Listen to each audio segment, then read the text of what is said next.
Welcome, everyone, to the No Bull, Just Bacon podcast. I'm your host, Dr. Allan, and with me here today is my friend, Coach Joe DeFranco, to answer all of your burning health and fitness questions.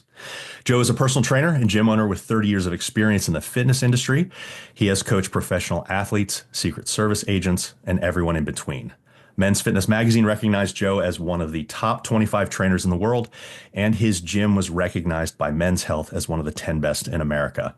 Thank you so much for joining me today, Joe. It's a pleasure to have you on the podcast. Thank you for having me. I'm excited after having you on my podcast and hearing the feedback, which we didn't get a chance to talk about it before we started recording, but it has been phenomenal, as good as I have done. So I appreciate you coming on my show, and I will do my best to reciprocate here and give your audience as much value as possible as well. Well, that just means that I have to be as good of a host. So thanks for putting the pressure on me at this time too. So today, I'm actually really excited to talk about this because this is one of the things that I don't typically cover. And I think that the people that follow me religiously know that I cover a wide variety of different topics. And Joe has some very good insight into training around injuries and how to make pain-free gains with his top 10 training longevity commandments. And when we were talking about doing this podcast, I thought that this was a perfect topic to cover because it can be so valuable for so many people. Myself included, having had some major injuries in the past, coming back from an injury that I had last month. So this is something that I'm really interested in hearing about because I can start to put this to use in my own life. So the first thing that I wanted to talk about and get some insight on is when you're talking about your top 10 training longevity commandments, how do you define longevity in training? Is it just about avoiding injury or is it something bigger? I would say for me, the key to longevity training is to maintain or ultimately improve the key areas that naturally decline with age, right? But also do so in the most joint-friendly, sustainable manner possible. So we're looking at improving things like strength, power, speed, maintaining or building muscle, mobility, etc. We see a natural decline in all those areas if we don't do anything about it. The good news is we know all of that could be offset with a properly designed training program. But I always like to say our greatest ability is availability. If we're training like an idiot and we're always hurt, we can't train and get all the amazing benefits that the weight room can provide. So we need to do it in a smart way, especially past the age of 35, 40 years old. Yeah, I always found it interesting that, in your 20s, you can go out drinking all night long. You can fall off a roof, get up the next day and be ready to go. Now, if I sleep wrong, I'm out for 2 weeks. So this is a timely conversation and Absolutely. One that I think a lot of people need. And I think that one of the points that you were making there is very important. Not only can you maintain progress, mobility, and all of these things that people fall into problems with as we age, but you can improve on these if you start to train in a smart manner. And I think that people really, training in a smart manner is a very nebulous topic for a lot of people. So this can be very, very helpful. Yeah. Now, your top 10 training commandments, these are things that you preach for people that are attempting to both prevent injury and for people that have had some nagging injuries in the past who want to continue to train for the rest of their lives without adding to those problems. Correct. And so what I want to do first is I want to give an overview of your overall set here so people have an idea of what's going on, and then have you get into each one of those and we can suss out the specifics and how this can really benefit everybody. Sounds good. Joe's top 10 training and longevity commandments. This is where we need that, the game show thing to start slamming down these points as we start saying them. Number 1, if it hurts, don't do it. Number 2, there are no mandatory exercises. Number 3, there's more than one way to progress an exercise besides just adding more weight or load to the bar. 4, never skip your warm-up. 5, perform your heaviest or compound lift towards the middle or end of your workout. 6, perform twice the amount of back work as the front work. 7, reserve training to failure for accessory movements and machine exercises. 8, take a break from the barbell. 9, favor lower volume and higher quality. And 10, prioritize relative strength over absolute strength. What inspired you to create your commandments? I guess necessity, right? I I love strength training. It is my preferred, form of physical activity, and so many people around me do as well.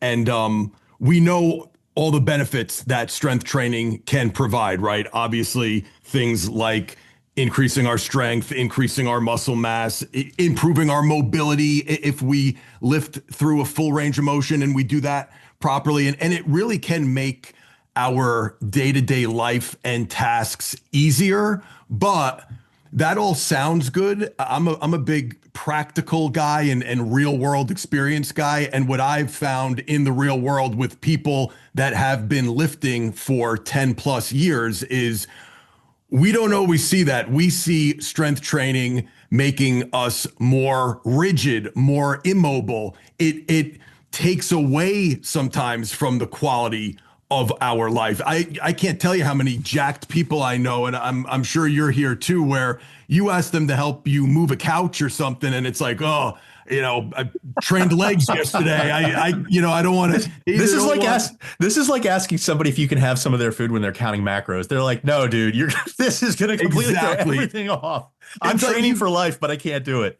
Exactly. You got all this muscle on you. You spend half your life in the gym, but I need you to do this one task to use the muscle you have built after all these years, but you can't do it because either, you don't want to because you don't want to tap into your recovery for the next workout, or you beat yourself up so bad that you physically can't do some of these day-to-day things. I just came back from people who follow me know that I've been training former WWE wrestler Triple H and Stephanie McMahon for 15 years now, still training together. They're still, he's still involved in the company. He's not a full-time wrestler anymore, but has all those injuries. The reason why he hired me, not to get off track, was because here's a big, jacked, strong, like real life superhero looking dude that called me because he couldn't walk up and down his stairs in the morning. He said he dreaded getting out of bed. He would look at the stairs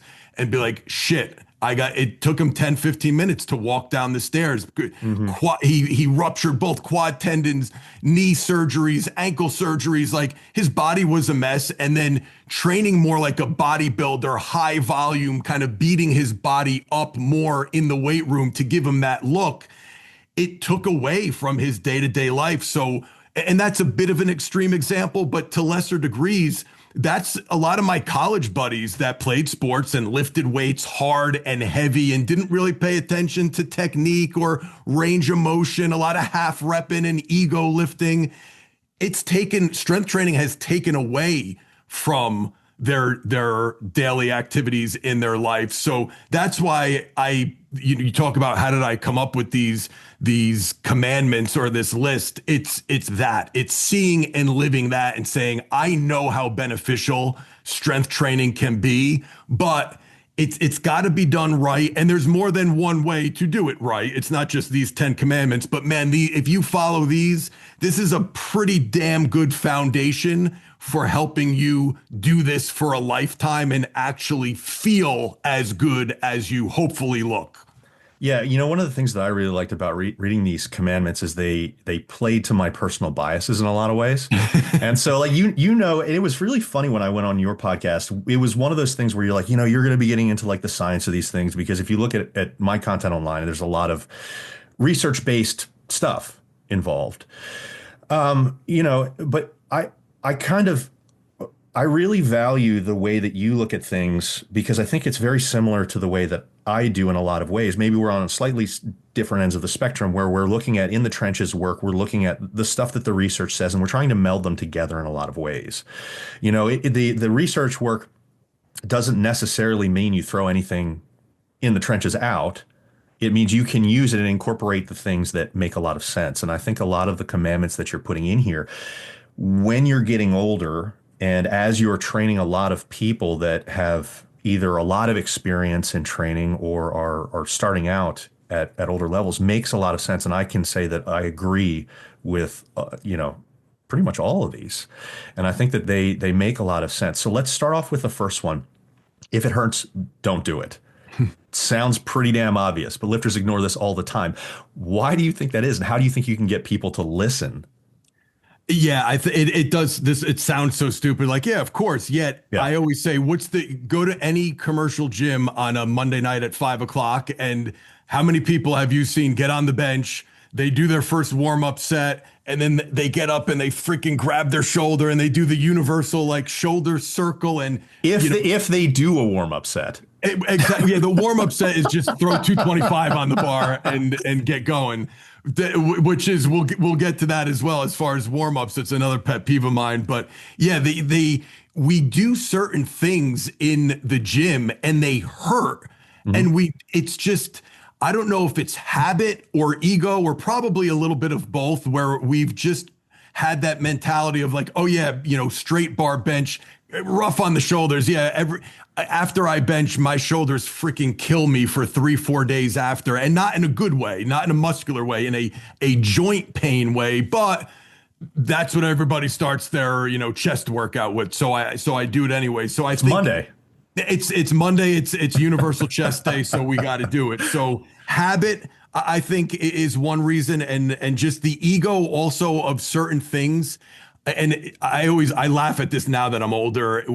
Guys that think like the girls in the gym are impressed with how much you lift or whatever. So you throw some more weight on the bar, even though it hurt and something didn't feel right. How many people have torn a pec after doing a set and saying, ooh, I think I felt something. I might have tweaked a little something. Throw another 25 on each side. And then the next set, boom. Or fill in the blank. You blow out a disc at your knee, whatever it may be. So it's that ego of getting around like, and it feeds into the next commandment of there's no mandatory exercises. But to wrap this one up, there's so many ways to get the job done. And this is what I love about your content. And I think while I'm more, I focus on the experience side and you talk more about the research, I think in the middle, the nuance of, man, there are so many different exercises and ways to get more jacked, get stronger, whatever your goal may be. If something hurts really bad, don't do it. Now, don't ignore it. My advice is find out why does that hurt, because it shouldn't hurt. Let's figure out what the problem. Yes, let's find out the root cause. But while we are doing that, do something else. If it's a straight barbell bench that's destroying your shoulders, why is that? But in the meantime, let's do dumbbells. Let's do push-ups. Let's do X, Y, Z. There's just no reason to train through pain, because that's when it goes. You're going to get to that point where that pain becomes a serious injury and now you can't lift at all. And that's when it really sucks, when you have surgery and now you're like legit on the shelf for 6 months, 12 months. None of us want that. Yeah, I always find it really interesting. I think that there are two big things that you pointed out there that are probably the two main reasons that these types of things happen pretty often. Trying to impress women is probably one of them. They're not even watching you. It doesn't matter. Exactly. So we can kind of throw that one out. Ego lifting is a big thing. And I don't think that people realize that some of the things that they're doing might necessarily even be ego lifting. And I say that because, especially as we start to move towards middle age, which I am now, and so I'm becoming conscious of these types of things. This happens a lot with experienced lifters. You'll look at, hey, through my 20s, my 30s, I was lifting this and I was doing fine. And, I know that my body can handle it. And then you're continuing to do it, even though sometimes it's maybe not working in your favor. Mm-hmm. But you're going to push it through because you're like, I used to be able to do this. I'm going to continue doing this, instead of what you're talking about, which is essentially auto-regulating. Yes. Figuring out the situation, saying, okay, what's the real problem here? How do I address that? And maybe this movement is not as friendly for me at this time in my life, or based on injury history or whatever it is, and trying to force that. You might not even look at that as ego, because you're like, I'm not throwing on a lot more weight than I used to throw on. I'm just trying to get my bench to what it was, or whatever it is. But you still try to force that, and that can become a problem. So I want people to be conscious of the fact that you're not always going to be able to do what you used to be able to do in the past for a variety of reasons. And that leads into the next one. There are no mandatory exercises, which I 100% agree with. Can you expand on that? Yeah, again, we kind of touched on it a bit, but there are just so many different ways to get the job done. There's no need to try to, force a square peg in a round hole, so to speak. And when it comes to exercise selection, now I do feel we should all, regardless of your goals, we should have a well-rounded program that incorporates all of the foundational movement patterns. So you should be performing some kind of a squat pattern, some kind of a lunge, some kind of a hinge, upper body, pushing and pulling, both horizontal push and pull, vertical push and pull. I think loaded carries should be involved somewhere in everyone's program. Health, longevity, hypertrophy, the whole deal. I'm just a big fan of loaded carries as well. But within those movement patterns, man, we could talk for hours. What's your top 10 favorite horizontal pressing movements? Well, I like these instead. What's your favorite squat variation? I love to barbell squat ass to the grass. And then the guy next to you says, oh my God, that freaking kills my back, my shoulders. I can't get into position. I hate barbell squatting. I rather do a hack squat.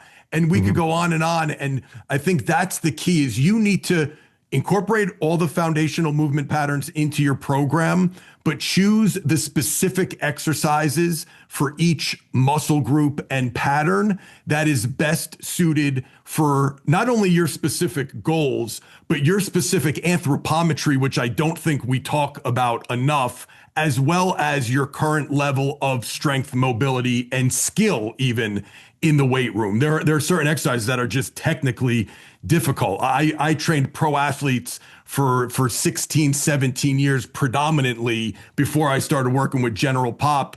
And I had one or two of them perform Olympic lifts because I just didn't feel like it was worth my time to have them learn such a technical skill when I could just have them sprint, throw med balls, jump, etc. And to a degree, every exercise has a technical component. So we need to choose ones that we could execute properly and overload over time. You got to choose the right exercise for the right person and keep those things in mind. I think it's insane when I see online arguments over like, which is better? And you got, Tom Platt saying the barbell squat is the king of all lifts, but then some guy built completely different saying another exercise is the king of all lifts because he or she didn't get anything out of the squat. Look at both of their body types of like, this isn't an argument. It's an, it depends thing, but everyone wants the polarizing answer. What's right? What's wrong? What's good? What's bad? And that's the problem. It's like, we're focusing on the wrong things and asking the wrong questions.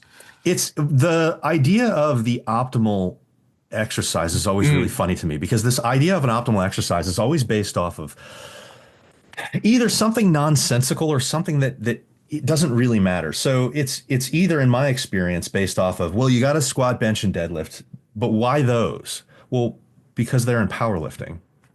That doesn't necessarily mean that's the most appropriate thing for everybody. And I don't want to get down on any of those exercises because they are core exercises and they hit the things that you're talking about. There's a hinge, there's a squat pattern, there's a horizontal press, and so these things are very, very powerful bread and butter movements.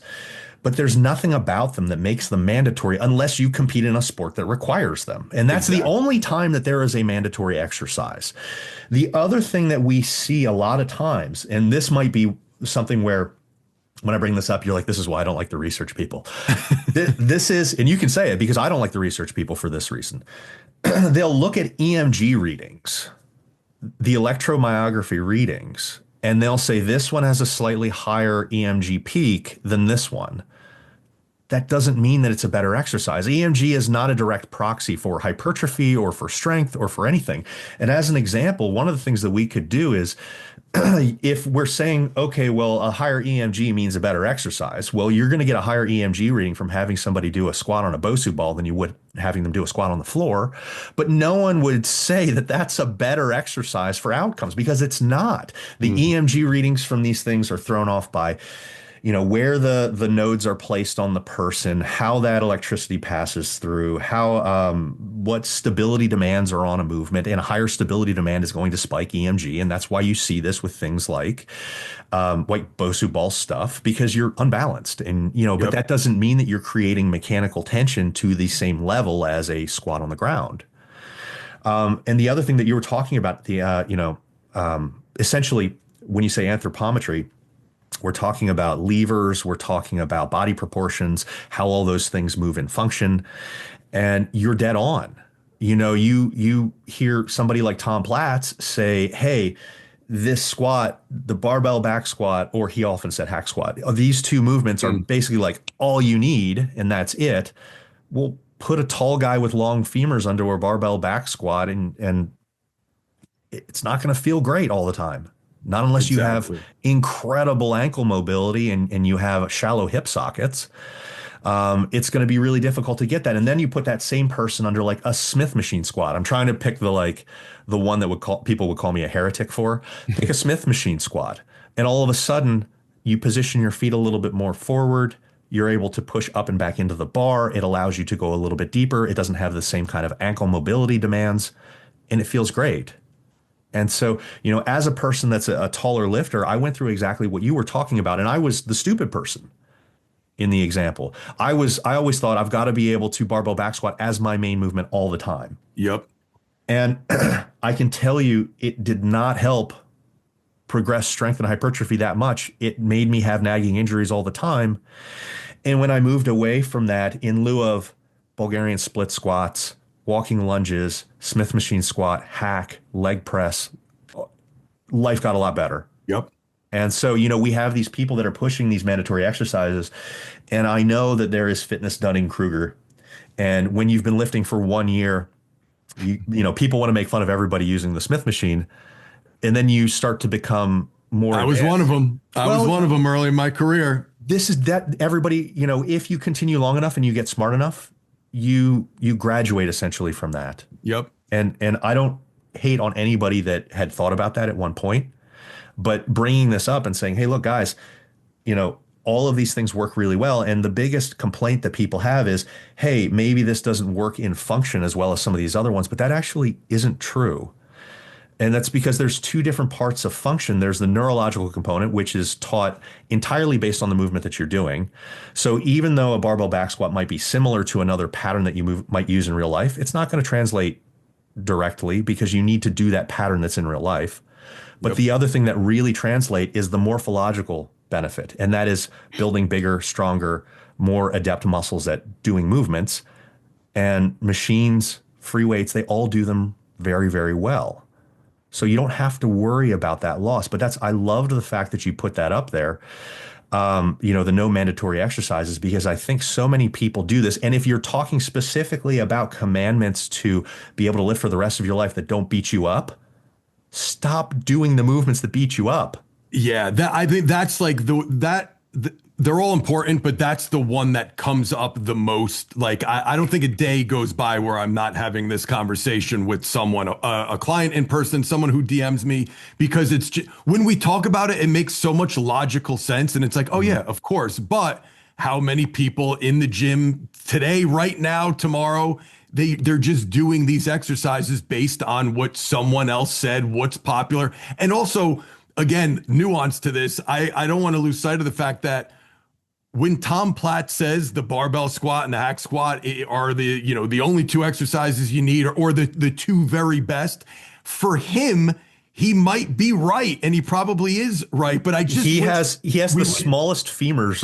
Yes, like I wish they would just, and maybe to guys like me and you, it's a given. Like he doesn't have to say it, but I just wish people would say that. Like, hey, for me and my body type, these were the only two exercises I needed. But you don't get that. You get the guy with naturally long arms and big hands telling everyone the deadlift is the king of all lifting. You got to be able to deadlift. Everyone should deadlift. And then you got, the dude with T-Rex arms trying to set up in a deadlift. And it's like, why does this just hurt my spine? And I don't feel any, it's just, it's There's no mandatory exercises, but every single day people are trying to force feed themselves movements that someone else told them were mandatory. So I'm Yeah, glad we and spent a little more time on that one. well, and as a bit of a tangent to that, but it's similarly important when you bring up things like Tom Platz and squatting. He has short femurs, he's got a long torso. He can probably drop his butt to the back of his heels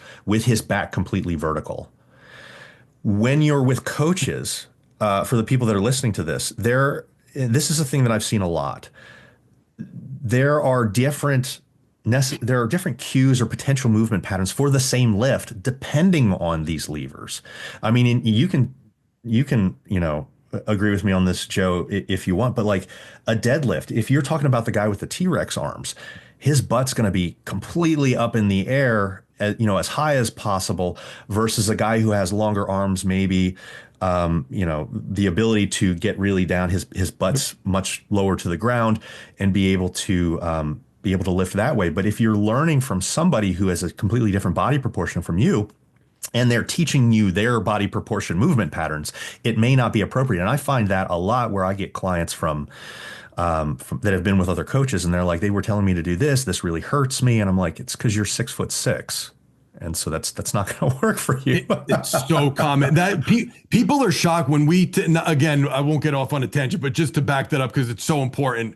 One of the big things we got at our certification when we teach the barbell squat, it's like people are so relieved, and it's a breath of fresh air, but they're also confused a bit when we don't.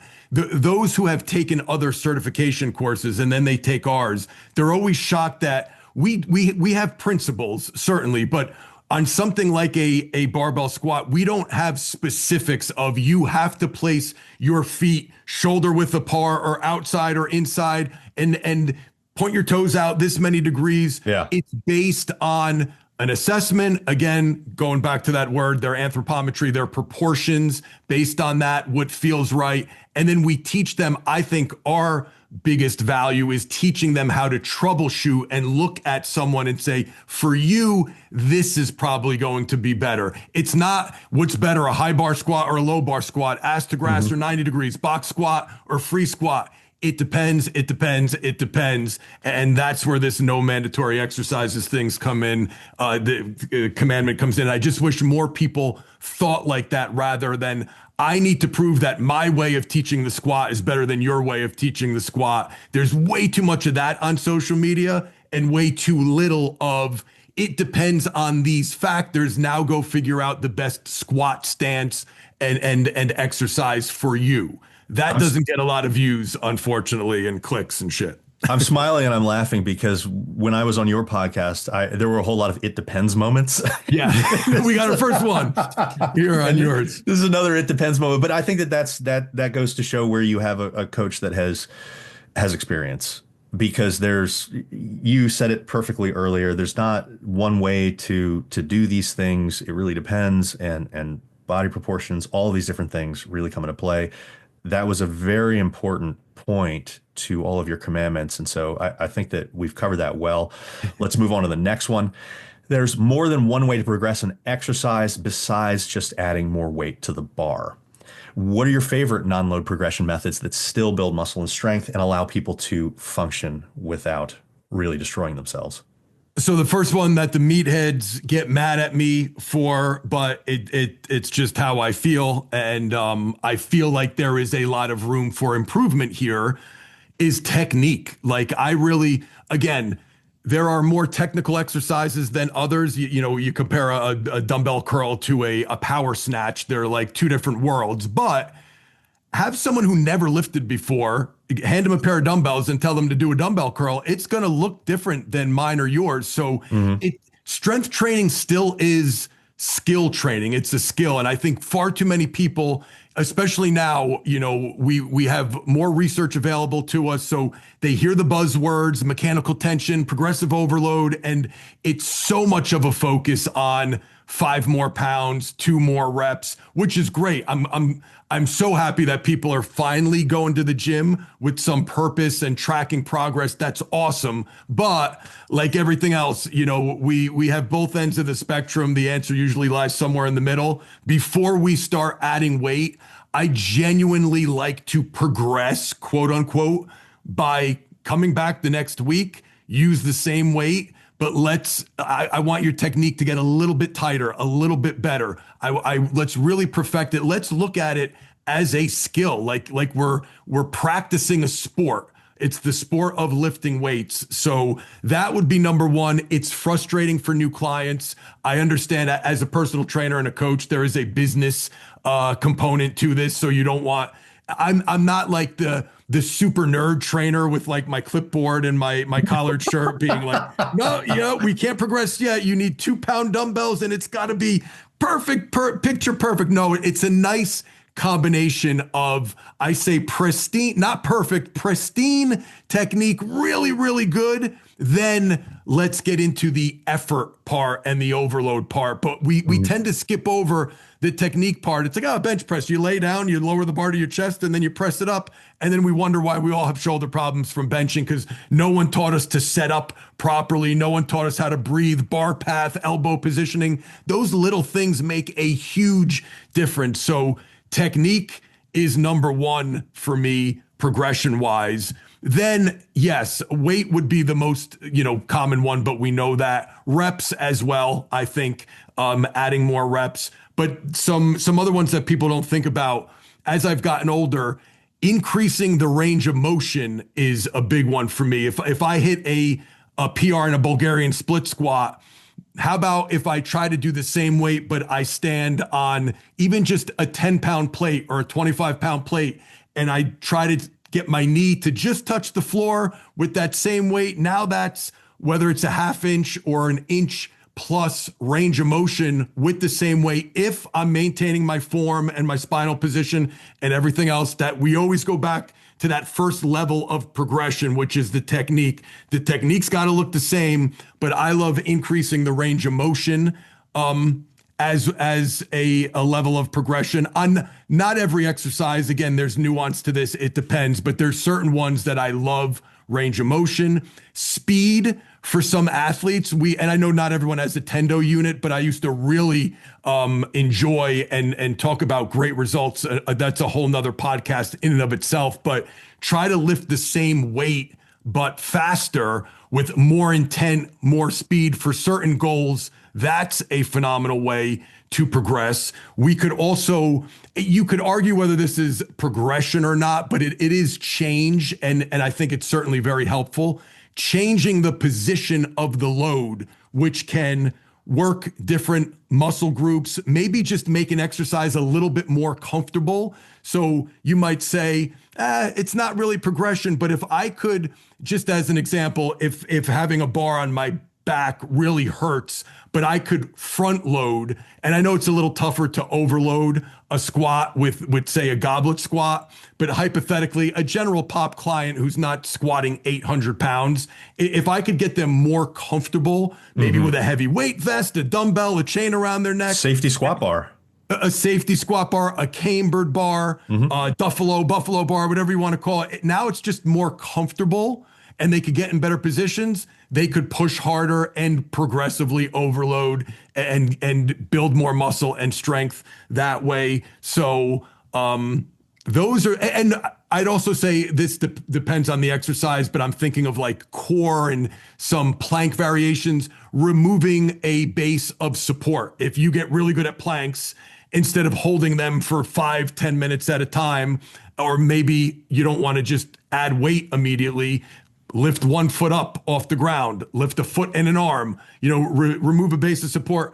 Depending on your goal, that wouldn't always be considered a progression, but for certain goals and certain exercises, that's another way you could progress an exercise. So I think that's like 5 or 6 off the top of my head that I use most regularly.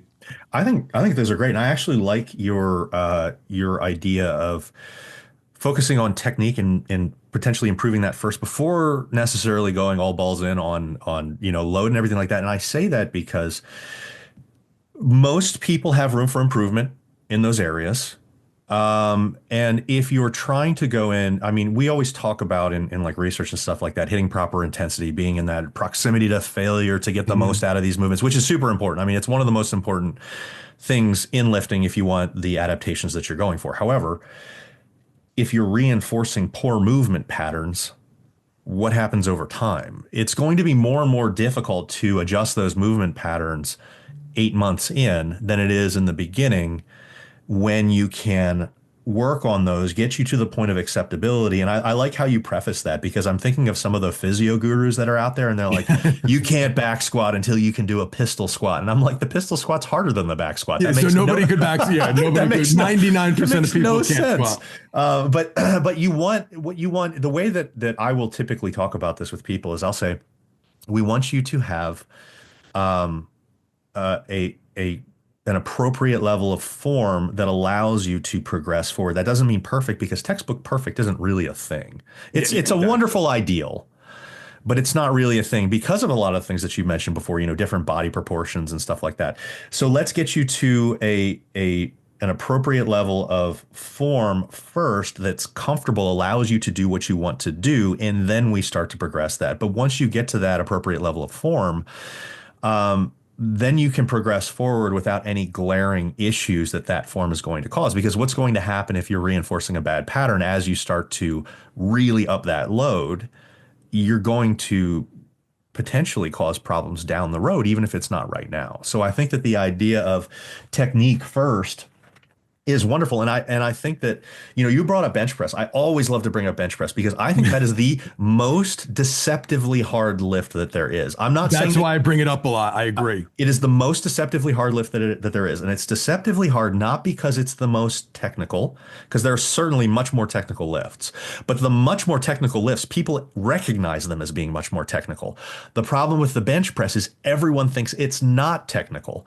And so then their shoulder positioning is wrong. Their grip width, which translates to elbow flare, is wrong. They're not doing anything with the lower half of their body. Nope. They have no tension. They've got no leg drive. I mean, you bring up you put a person into the gym for the first time, tell them to go do a bench press. They'll go and do it and not hurt themselves. And they'll say that felt fine. Yep. They'll have no leg drive, no stability. These are the types of things that you just don't know what you don't know until you get with a coach that can actually point this out and iron these things out for you. So yes, 100%. Technique is probably the number one thing, and it's the thing that people overlook the most. And we talked about, just to end with this, we talked about at the beginning, how I love strength training and all the benefits it can provide when done properly, but it also has that dark side when you don't do it properly. A lot of bad things could happen. And I would argue if it's not the number one way of getting injured, man, it's up there. Overloading, you kept mentioning like a faulty movement pattern. Getting strong, doing something wrong, and then doing it week in and week out, getting stronger at that faulty movement pattern and overloading it, that's called, unless you have just the best genetics in the world, that's going to cause some issues down the road. It might not be today, it might not be a couple years from now, but wait until you get 40 plus years old. That's when like shit starts popping up and you're like, I don't remember doing anything in the gym, or I didn't get in an accident. It's all those reps over the years that finally caught up with you. So just get the technique down before you get strong. Get the technique down first, and then we could overload each exercise. And it doesn't, if you've got the right coach giving you the cues, it doesn't necessarily take that long. A few months usually at most. I'm even long balling that for most people. But yeah, spend that time and it will pay off big long term. Now, moving on to the next one, never skip your warm up. This is where I'm going to get yelled at because I just heard myself. I had a double spinal herniation a couple years ago. It took me a year to get back into lifting. I was finally able to get back in. I worked my way up. Everything was fine. 2 or 3 weeks ago, I was doing a deadlift and my jump was too high, and it was more than what I would normally do when I'm warming up. I essentially skipped one of my warm up sets. And I usually take a couple more warm ups than most people because of previous spinal injury. So I'm not saying that everybody needs to take a whole bunch of warm up sets, because usually 2 or 3 is adequate for most people.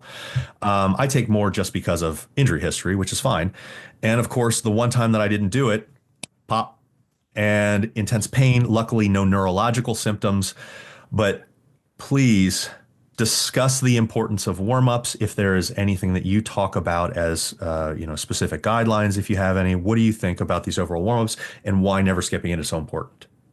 Well, you already answered the why. For me, the Experience is my number one teacher. I don't need research. I just know that the it- those who even when I meet people and they go, "Oh no, I warm up." Our ideas of warm up aren't the same. I'm not talking just if I'm going to squat today, I walk into the gym and I do the empty bar for a couple reps, then I do 95 pounds, then I do 135, and then I start making. To me, that's getting into your workout. That's getting into your first movement. That's a given. Of course, we're not just going to throw our max weight on the bar. You need a preliminary warm up. And I know this is where I get pushback because there are people that are healthy right now and they go, no, I'm fine. I walk into the gym, couple warm up sets, start with the exercise that that's going to lead off my workout with. And that's all I need. That does not last for long. I'm 50 now, so maybe I have a different perspective. I could also tell you I didn't need to wait until I was 50 because at 21, when I became a full-time personal trainer, and I've genuinely, like, it's a real number. I've logged 30,000 hours of training other people. I've trained a lot of people over the last 30 years. I could tell you if I had Triple H and Steph this morning, if I said, all right, Paul, his real name is Paul, we're squatting today. Just hit the bar, for 10 reps. Then we'll throw 135 on. I'm getting fired because he's not going. He just got back from freaking Australia. He was on a flight. We train early in the morning. Like normal people, it's going to look like shit if you just start with the movement. So it doesn't have to be 30 minutes. Like I warm up for 20 to 30, sometimes even more. I don't push that just like you. I'm not pushing that on all my clients, especially the younger kids. They don't need that, but you need some kind of general prep to increase your core temperature. And I'll give you the very abbreviated because we get pretty deep into the warm up in our certification, but I'll give you the Cliff Notes version, if you will. I'm aging myself, but the summary, we'll say you want to mobilize muscles, the main muscles you're going to work that are restricted in general. You want to prime, or strengthen the muscles that are weaker and down regulated. You want to fire up the CNS, just generally do something to kind of excite the nervous system. And then I would say phase 4 is, all right, what's our first movement? Let's get a couple practice/rehearsal sets there. So if the bench press is going to be my first exercise, to go back to give everyone an example, I look at what are the main areas that we want to focus on. Shoulders, very vulnerable. A lot of people have shoulder issues. When we look at the shoulder joint, we got the thoracic spine, we got the shoulder blades, and we have the actual glenohumeral joint. So I want to do at least one thing for each of them. And it might sound like a lot, but this is a 6 to 8 minute warm up. I go in, I hit something for the thoracic spine, a prayer stretch. This is again where it's no mandatory exercises. Choose your favorite thoracic mobility drill. Focus on extension, get some rotation in there. Then choose your favorite scapula or shoulder blade mobility drill. You could call it a serratus activation exercise, but let's get the shoulder blades moving and then get the glenohumeral joint moving. For me, most guys lack internal rotation, especially before you bench. I call them banded chicken wings, where you put my arms behind my back.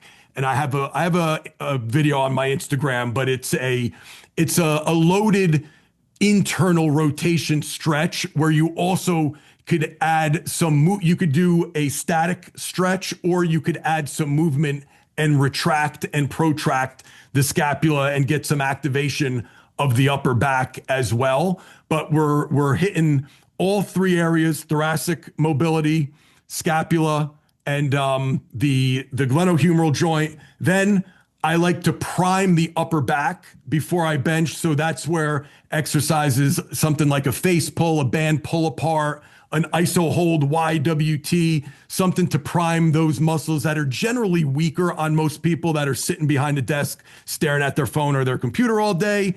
Then a plyo push-up, maybe a med ball chest pass, something to just excite the CNS. And it's also similar to that bench press pattern.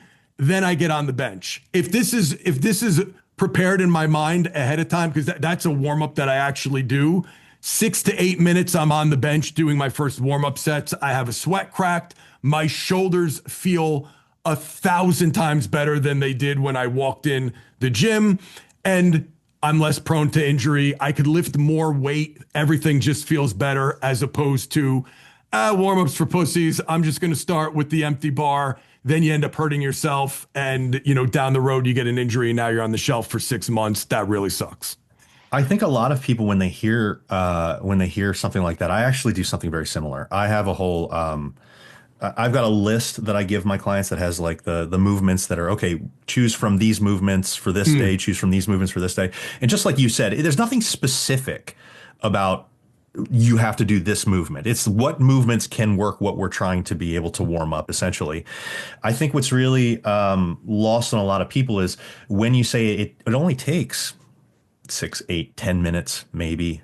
That's true because you're not spending like exorbitant amounts of time. You're doing 1 or 2 sets. You're dynamic movements. You're getting these things flowing, and then you're moving on. And I think that the biggest issue that most people have is that when they get into these warm-ups and they're like, okay, I'm finally ready to get into the gym and do these things exactly right, it ends up becoming like a 45-minute thing because they're taking all this time in between. They're using it like sets, like they would, like a regular warm up, and they're resting in between. And that shouldn't be the case here because we're just trying to warm things up. It's not really heavily loaded, so you don't have to worry about going from one movement to the next.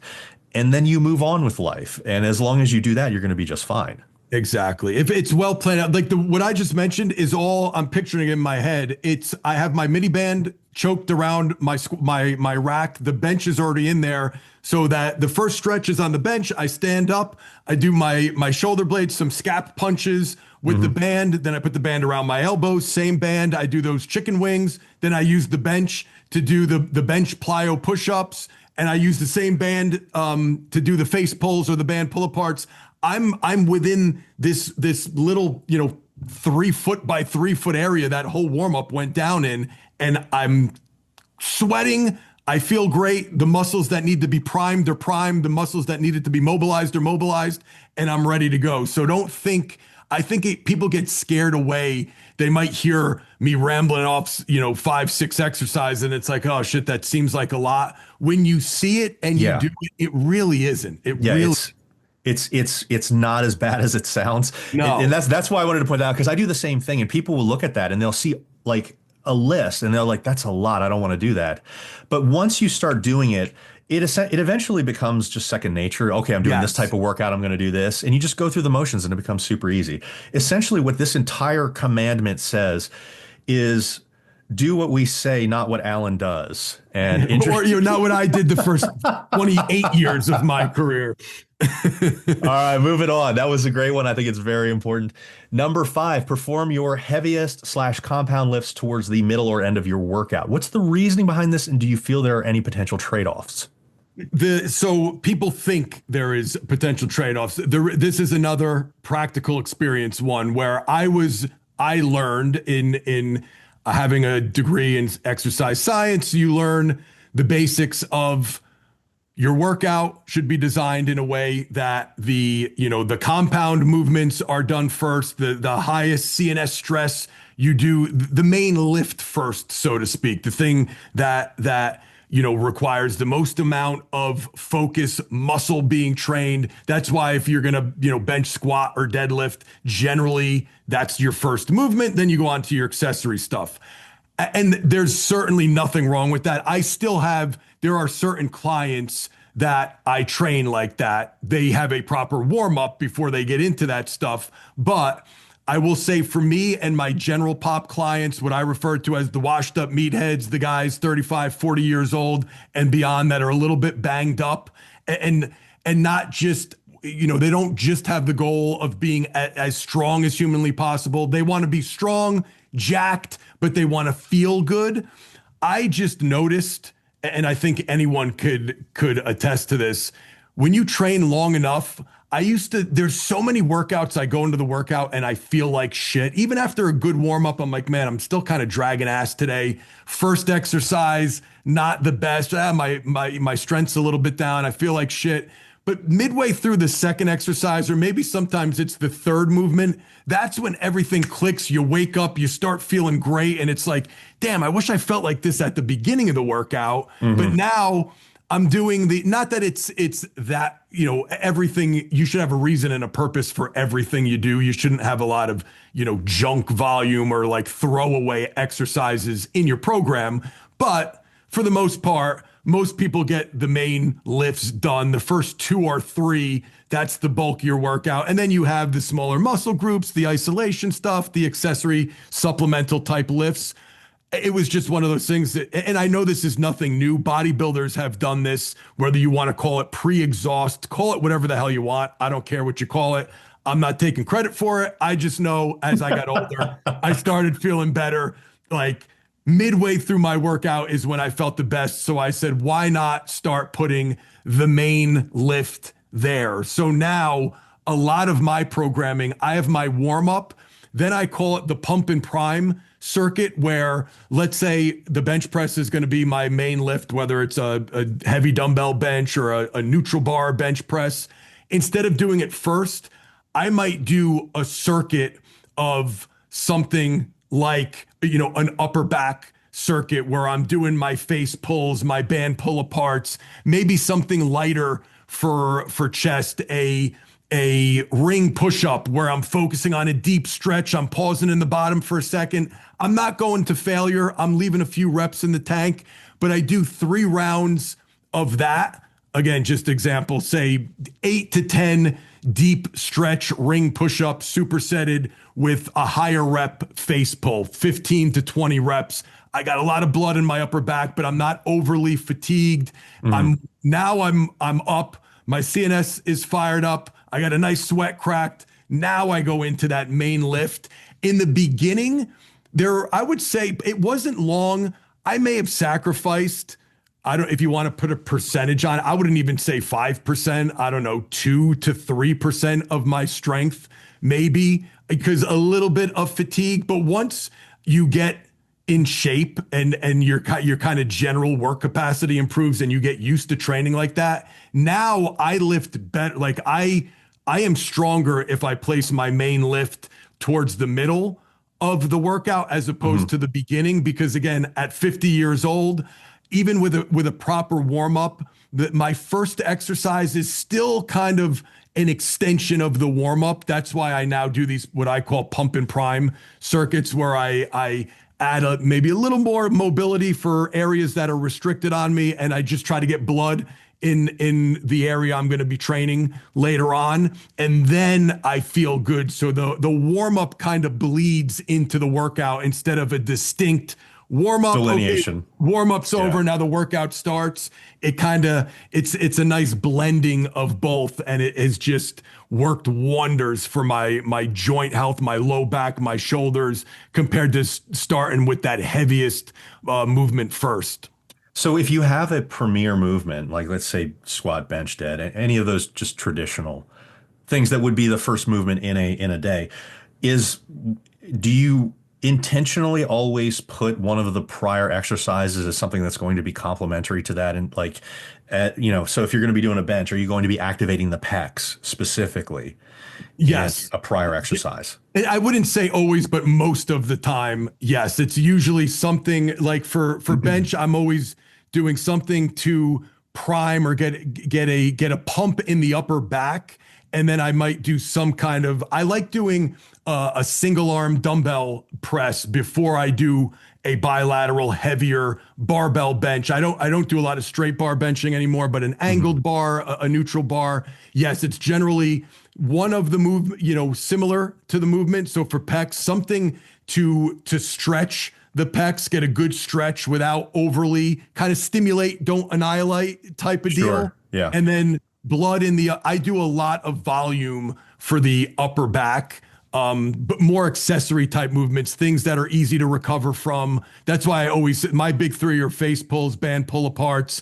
I love laying down and doing an iso hold Y position, W position, T position. Those I love as well. My shoulders just always feel better when I incorporate those types of movements before I bench. I feel like I could set up better on the bench. It's almost like you could stand. I think of it as standing up on my back, getting my chest up higher, my shoulders back and down.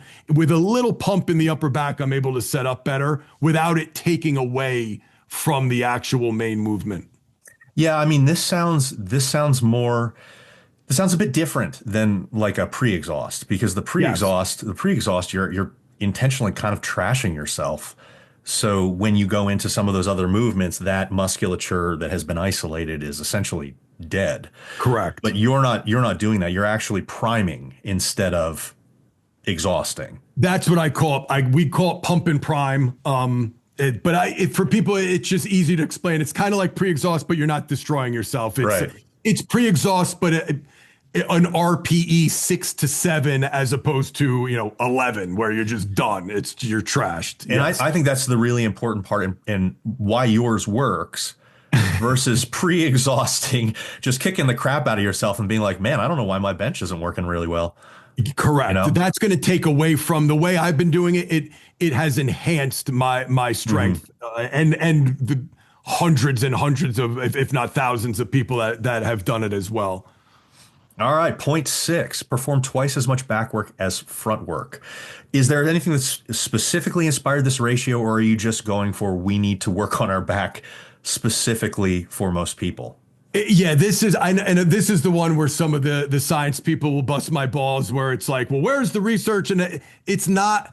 I'm not making a claim of like, hey, if you do twice as many rows as bench presses, it's going to fix your poor posture and end, world hunger and do all this magic. But I will tell you, You'll never be famous on social media until you start making those claims. I know I need to change my tune a bit. I'm still learning. I'm 50. I'm learning this social media thing. I'm still under, I have this in my head where it's like, hey, just because I can't explain it or you can't explain the science behind it or there's no research behind it. It doesn't change the fact that it still produced the result. Like if something works, I don't give a shit if there's no research to back it yet. I know how I feel. And if my client says, oh my God, this feels so much better, even if it completely contradicts what the quote unquote research says, I got to go with what's standing right in front of me. Right. And I mean, this better than anyone also. And I think people need to know what, and I'm not anti-research or science, but it's also important to know that the research does show the average. If a study shows something, it doesn't necessarily mean 100 people were tested and all 100 got this result. Like if 72 people out of 100 saw a result, that's significant, but there's still 18 or 20, 28 other people, right? That didn't see this. Maybe I'm training one of those other 28 people, which very well can be when you're someone like me who has been training other people for 30 years now. I've seen all shapes and sizes and genetics. So you can't ignore what's right in front of you. And long-winded way of saying that's really how I came up with this. The 2 times back to front is just basically most people before they start training with me, especially like the gym bros, the college kids, the guys who played, high school and college football. Now they want to get back into training after 10 years. Their workout generally looks like this: bench press, incline press, shoulder press, lat pull down, curls. And Right. I do that on Monday. I skip legs on Tuesday, and then I usually end up repeating Monday's workout on Thursday. And on Friday, I do arms. So for me, it was like, we just need to do more back work. I feel like I don't think you can almost, and again, I say this kind of facetiously, I don't think, I challenge them to overtrain their back with rows and band pull aparts and face pulls.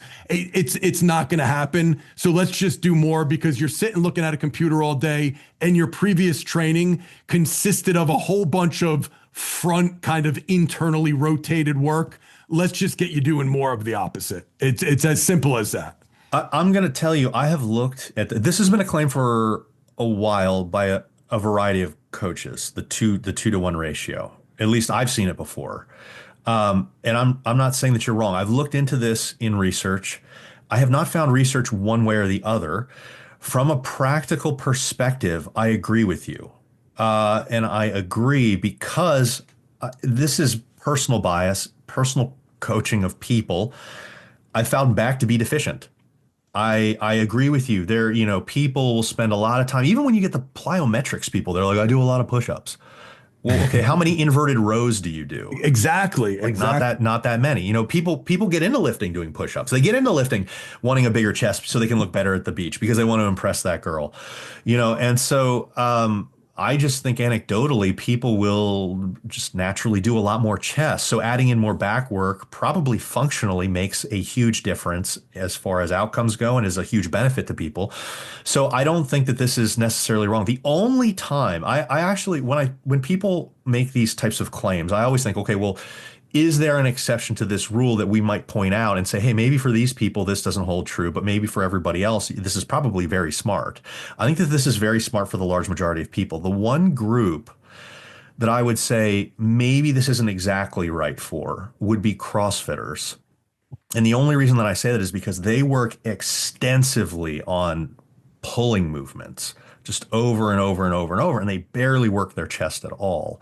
And so, that's the only time, and maybe you've worked with CrossFitters in the past and you have a personal opinion about that. But No, I actually, so it's funny because I was going to say I haven't had one person in my 30 years that has not benefited from this 2 times the back work. We do more back in the warm up. It's just more volume of back. Mhm. The one group that I've never worked with, a competitive CrossFitter. See, and I've worked with a bunch, and my wife is she made So there you regionals in go. CrossFit and everything like that. It's the only group.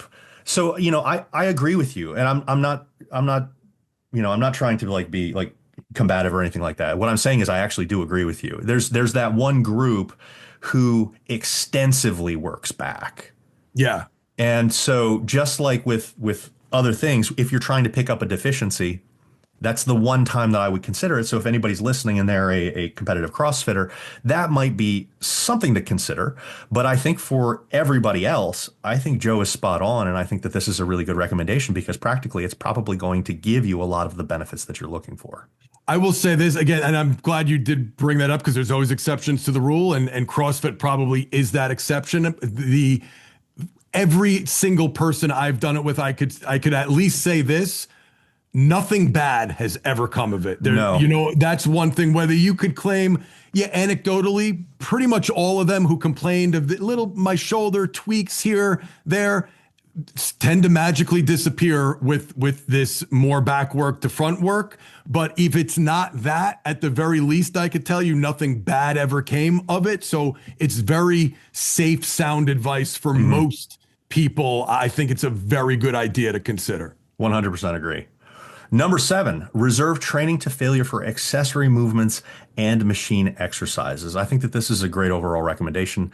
What benefits do you feel people gain, and are there any trade-offs that you've seen? I think, again, if we're looking long term, the theme of today's discussion is longevity.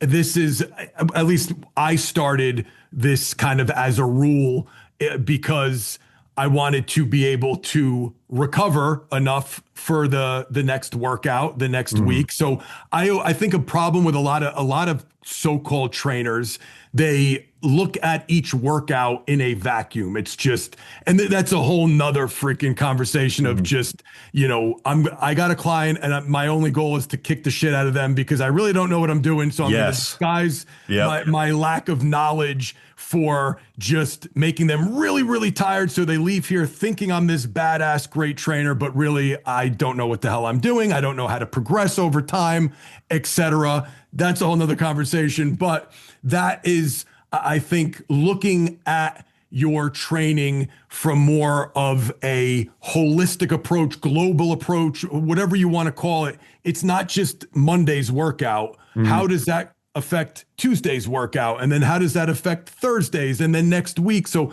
I'm always looking ahead. If people, guys that train with me know, like if a workout's kind of easier than normal, they'll be like, oh shit, what's coming up tomorrow? What's coming up Wednesday? It's like a joke now. If there's only one set or two sets, they go, oh shit, what's the catch? Like we're gonna hit this one hard, right?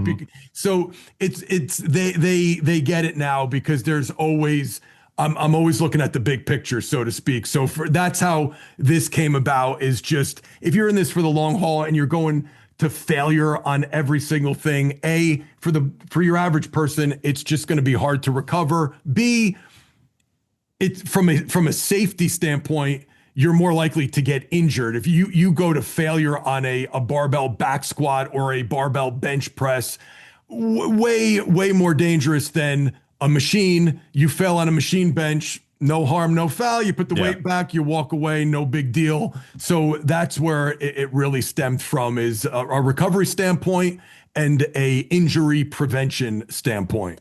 Well, and the really interesting thing about this is for people that are concerned about their progress, this does not impact progress in really any way. Zero. I think it enhances progress, to be honest with you. The research backs you up. I don't know if you've looked into the research on this, but the research that looks at this for hypertrophy outside, let's ignore the beginner stage because beginners grow off of anything. Outside of the beginner stage, if we look at the research, anywhere between 0 and maybe 2 reps in reserve, 2 reps short of failure, all seems to progress people in hypertrophy in the exact same manner.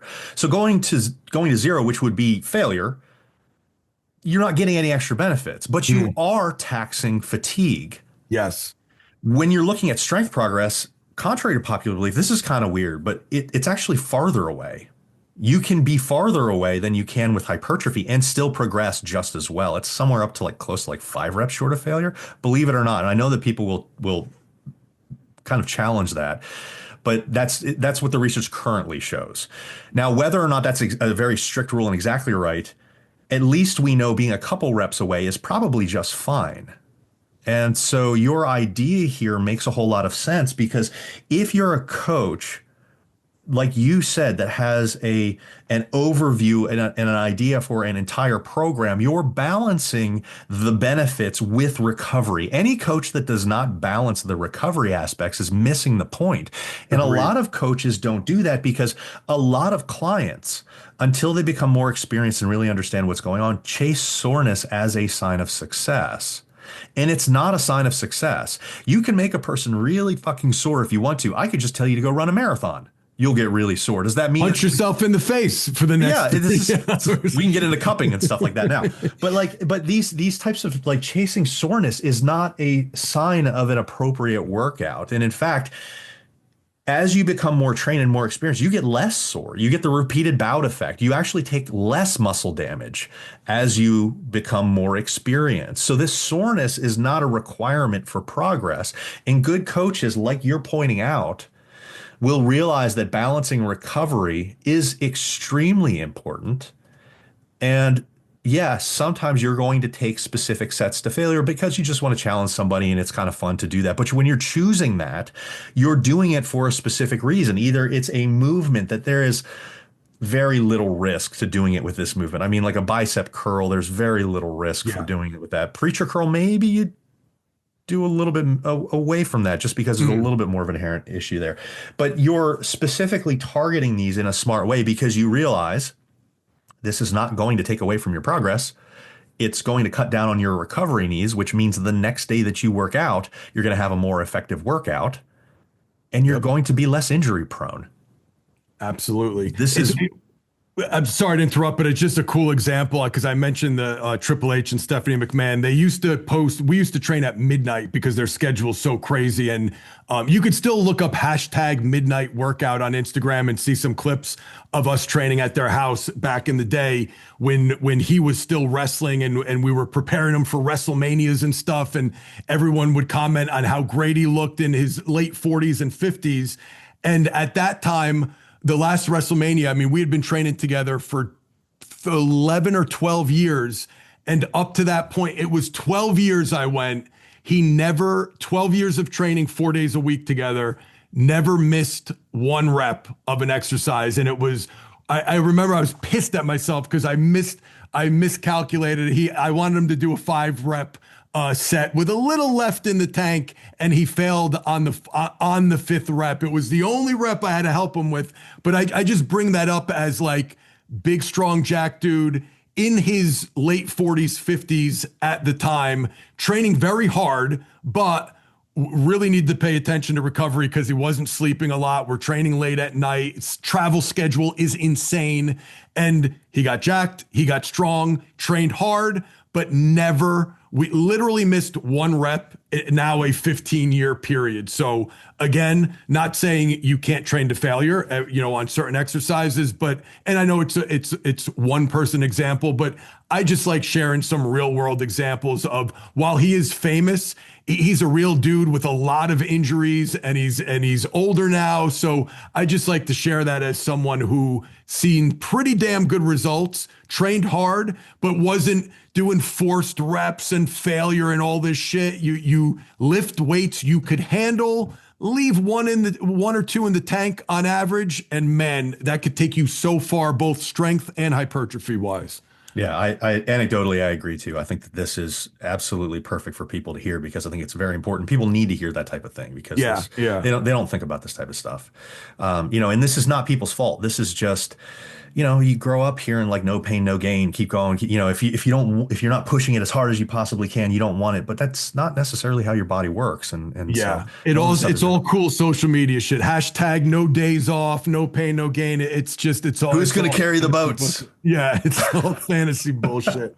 All right, number 8, take a break from the straight barbell. Another one I absolutely love.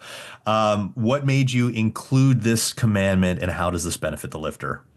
Again, experience enough people. By the way, coming from someone who absolutely is a meathead, who, has the barbell was my favorite piece of gym equipment my entire life. Benching, like that was my whole programming for decades revolved around barbell benching, squatting. Not so much that I was more of a trap bar deadlift guy with athletes, but someone who loves the barbell, but also over the years has just trained.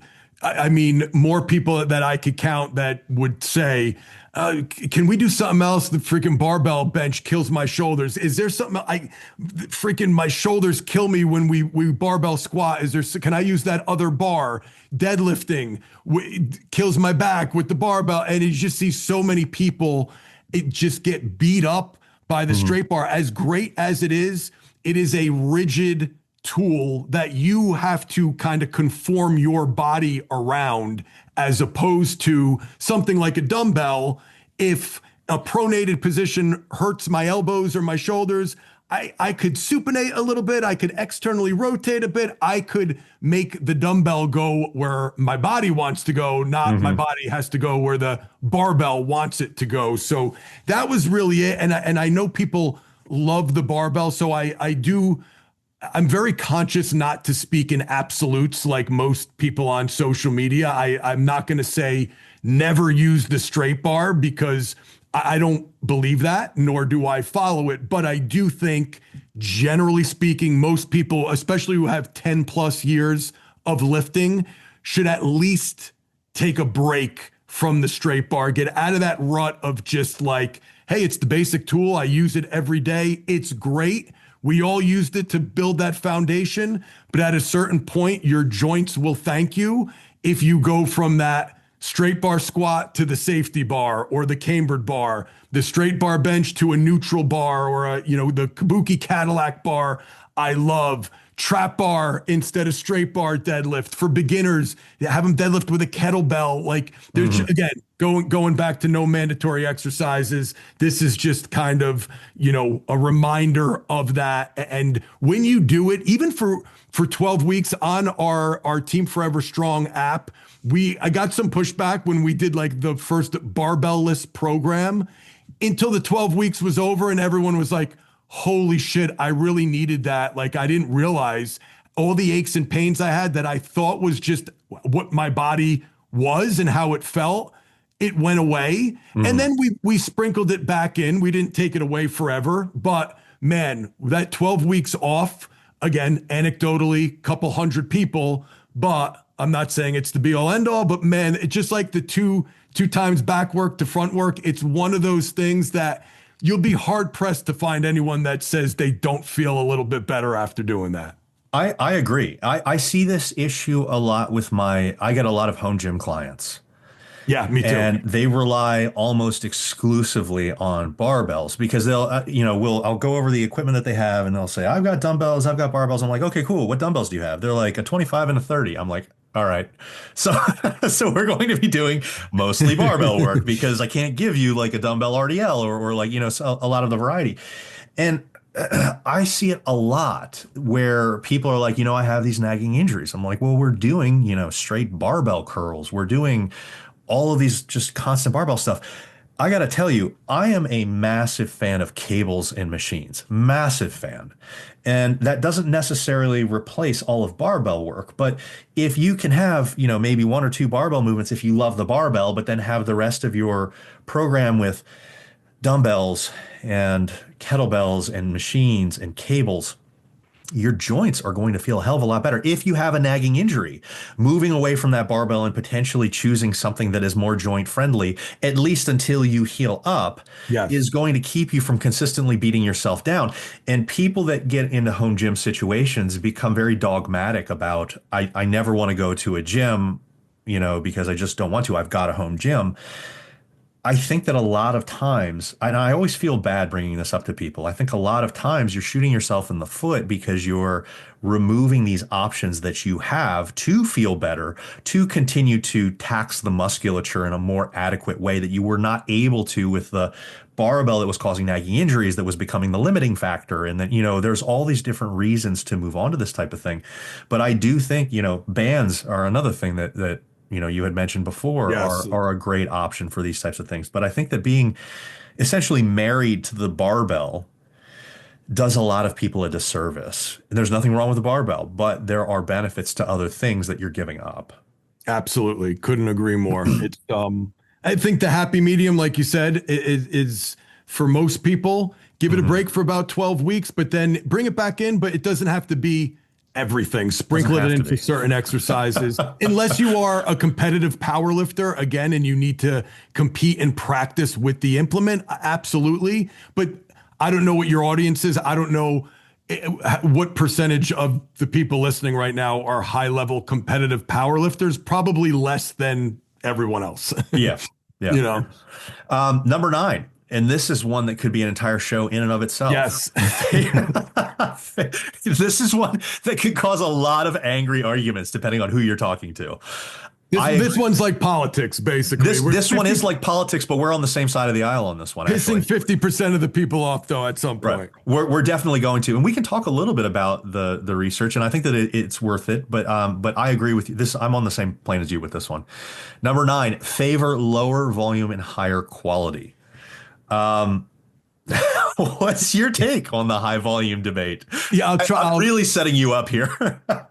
I'll try to keep it to my main, keep the main thing, because there's so many different things I could say with this, because I've always favored more quality over quantity. A big thing with me, even when I was training high-level athletes and people coming from all over the world to come train at DeFranco's gym, a big thing that was, a day didn't go by where guys didn't walk in, see the workout written on the board, and be like, that's it? Because it didn't look like much. It was, but then they would go through the workout. It's like, oh shit, there's a reason there was only 3 exercises or 5 exercises.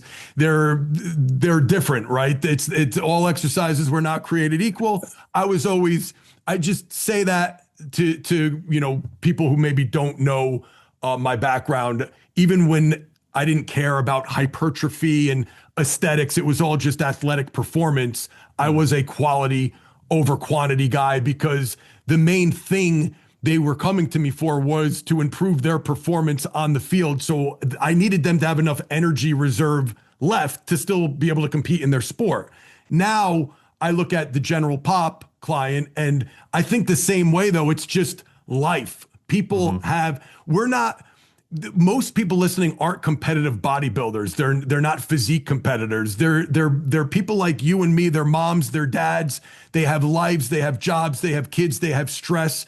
And yes, we all love going to the gym and training. If you're listening to this podcast, you're someone who takes this more seriously than most, but you still have a lot of other shit going on. So I just think it's logical. If I could even get similar results, and this is where you could argue, I think it will be better. But even if it's similar, doing less, why wouldn't you do less, feel better, recover faster, be a little less sore, and still get just as strong, just as jacked, with half the time or, less time spent in the gym, doing less. That's just always been my take. I will, and I don't want to open up a whole can of worms. I will say, and I don't even know specifically what the current research says on this, just for hypertrophy, I do feel the old adage of the best program is the one that you're not on, because I will say, as a low volume guy, most of my lifting career, when I would switch over and do something a little higher volume, I always saw insane results, but I would get burnt out. Like I knew I can't live like this. Like this can't be my go-to style of training. I just can't recover. I start feeling like shit. But I don't know if it specifically was the higher volume or just the novelty of something different. Because anytime, I tell this story all the time, when I went from traditional style of training to like West Side barbell style training with a max effort day and a dynamic day, I was like, 3 sets of 10 Joe average workout. Holy shit. I first did that program for strength, but that was as much muscle and as jacked as I've ever been. And I think it was just so different. I always associated with like, man, anytime I make a drastic change in my programming, if my diet kind of remains the same, sleep is adequate, I see pretty good results. So that's been my anecdotal experience with just novelty, not so much even high volume, low volume, but I do believe they certainly both can work. I just favor low volume for the majority of people and the majority of goals. I think both can work. I think that low volume makes a lot more sense. Yeah. And I say that even with the full research background. I mean, if you look at the research in this, if I wanted to argue the high volume debate, I can show you research that shows even up to like 42 sets per week in a muscle group shows increased progress over lower. That's true. There's a little bit of a debate on why that is. Maybe there's more edema in play and it's not actually muscle. It's just, but we could argue that. Here's the problem. When you look at the high volume research, when you look at the systemic reviews that look at volume and where you're getting into that sweet spot of what really works, it's between 10 and 20 working sets or 10 and 18 working sets per muscle group per week. But that includes fractional sets. And so what a lot of people do is they don't realize that it includes fractional sets. And what I mean by fractional sets is if you're doing like a back row, it counts as half of a biceps.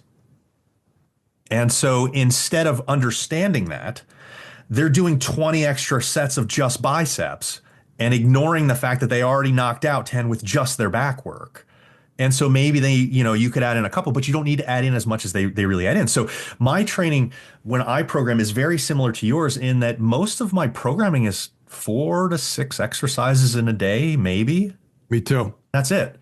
And if I'm programming strength, like when I work with powerlifters, because I'm actually a USA powerlifting coach, when I work with powerlifters, you're not doing more than 15 sets in a day across every exercise, because when you're really working pure strength work, you don't need to. Nope. And so when we see this research that says, okay, well, technically we see slight benefits up to like 42 sets or whatever has been tested. The thing is, after that 18 or 20 sets, diminishing returns kicks in so much that you're getting like 97% with just those 10 to 18 sets. I mean, that could be 10 sets for an entire week. And how close are they training to failure with the 42 set group? So that's another complicating factor because it's very difficult to tell how close. Now we're assuming that they're probably training within that 0 to 2 RIR or something like that, but it's not always measured in every study. And so there's still, this is one of those like, in the trenches probably gives us some better information Yeah. than the other things. On top of the fact that these super high volume things, no one's saying that they don't work because even the research says that they do work. The argument is from a low volume person perspective, like we are, at least I'll speak for you for a second. You can tell me if I'm wrong. The argument is, why would I spend that much more time potentially hit into my recovery? Because these studies aren't run more than a few months at a time.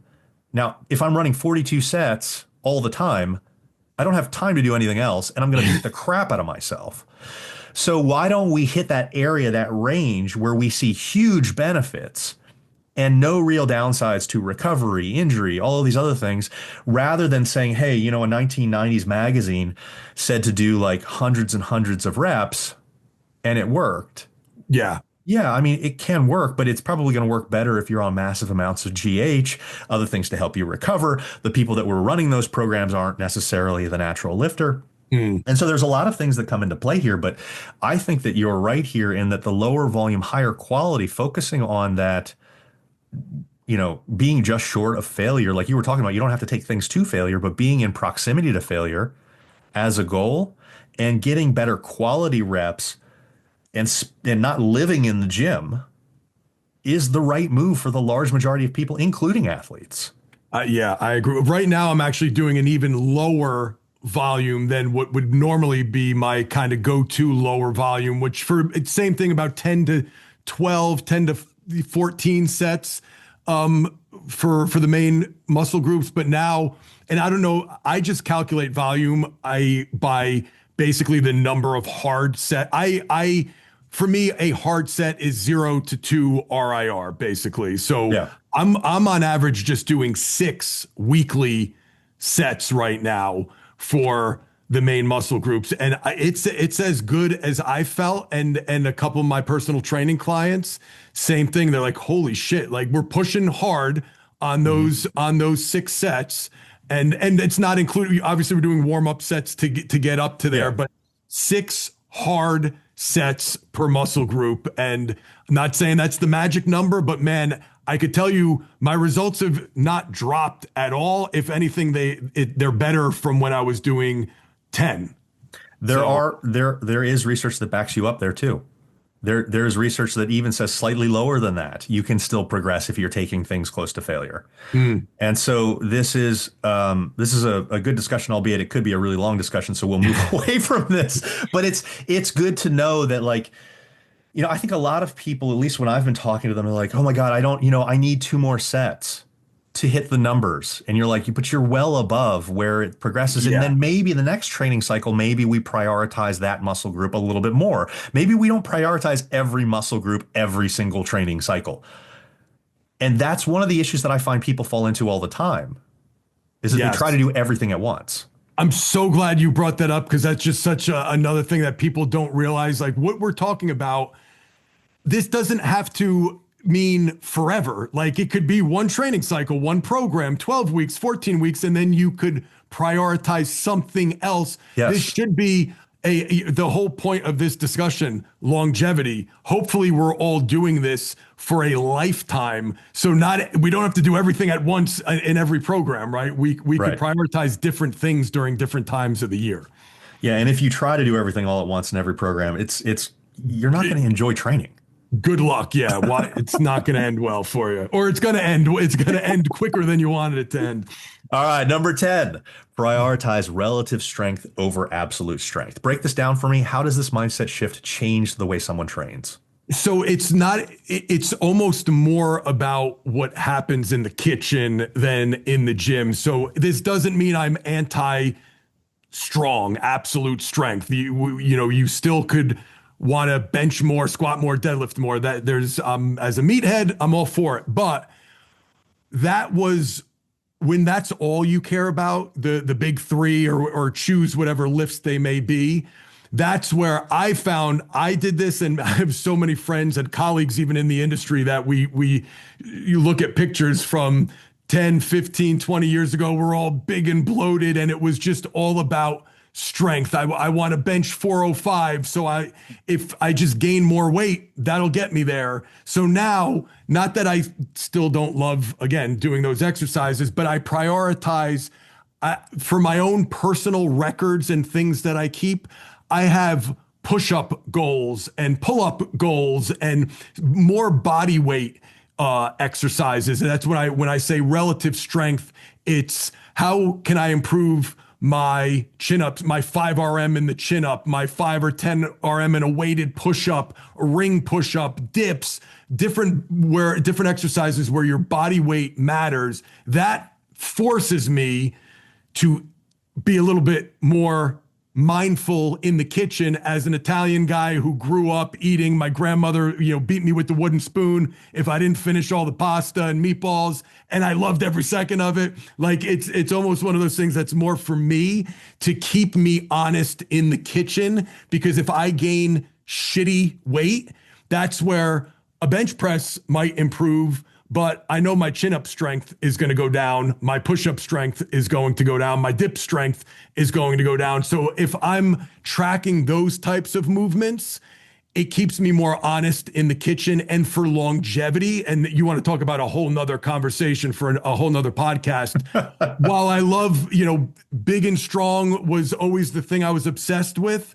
And even now, like I look at myself, I'm way healthier, but I wish I was a little big. Like now I train because I want to scare my daughter's future boyfriends, and I'd like to be a little bit bigger than I am. But longevity wise, and this I know the research supports, what we do to get big and huge and jacked is not the same thing we want to do for longevity. In fact, it's the opposite. It's way more stress on our body, the increased cellular aging and sped up. And I always say, how many 280-pound 80-year-olds do we see walking around? Not many. So I use that, prioritize relative strength more to just keep me honest in the kitchen and keep me lean and healthier long term. I mean, I think that is an excellent thing. I think that's going to be beneficial for people long throughout their lives, even beyond injury control and everything like that. That's a great place to wrap this up. So thank you so much, Joe, for sharing your time and expertise. Where can people find you online? Instagram is where I post most often. I am at DeFranco's Gym on Instagram, and I have a podcast every Thursday. The Industrial Strength Show drops on iTunes, Spotify, Stitcher, wherever podcasts are. And those are two main places you could get most of my stuff from. All right. Thank you so much, Joe. Thanks, everyone, for joining us on another episode of No Bull, Just Bacon. Make sure to give Joe and myself a follow for more daily fitness information, and we'll see you next time.